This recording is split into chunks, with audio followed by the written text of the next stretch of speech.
Everything you see exists together in a delicate balance.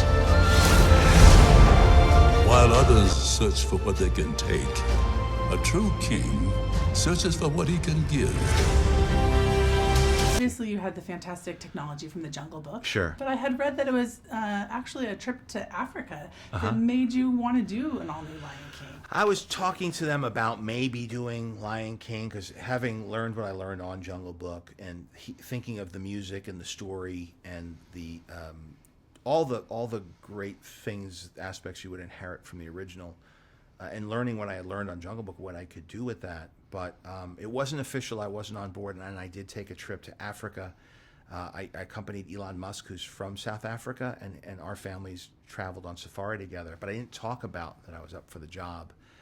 And of course, every time you saw a lion or every time you saw a warthog or something on the trip, everybody starts talking about Lion King because it's all you can think about. It's your context for it. So here I was trying to put out of my head on this trip if I would have this job or not, and everything I looked at. And so that really became the first research for it, because when I got back, it became official. And then everything I saw, and whether consciously or just subconsciously through the immersion, it helped inform how we're going to go about bringing this story to a more dimensionalized version, a more photoreal version.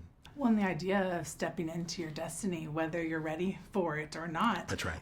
With you, I mean, you've done acting, but I would say filmmaking is definitely part of your destiny. Sure. When was that kind of aha moment for you? Fortunately, I spent a bunch of time in Chicago doing improv and writing sketch shows where writing was just seen as part of performing, and then eventually messed around with script writing, and Swingers was the first thing I wrote and had produced.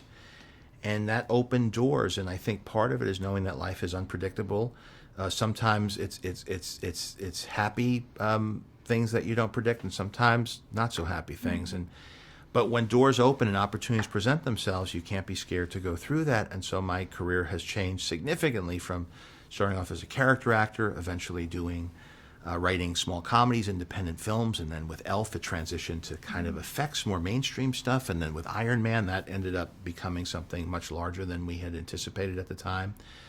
And then all these other projects, and still trying to pop down to small things like Chef, or even the Chef show where I cook. I just try to do everything that brings me joy, and hoping that will lead me, that there's something either in my head or in the universe that's guiding me in a direction that's ultimately going to be what I'm meant to be doing.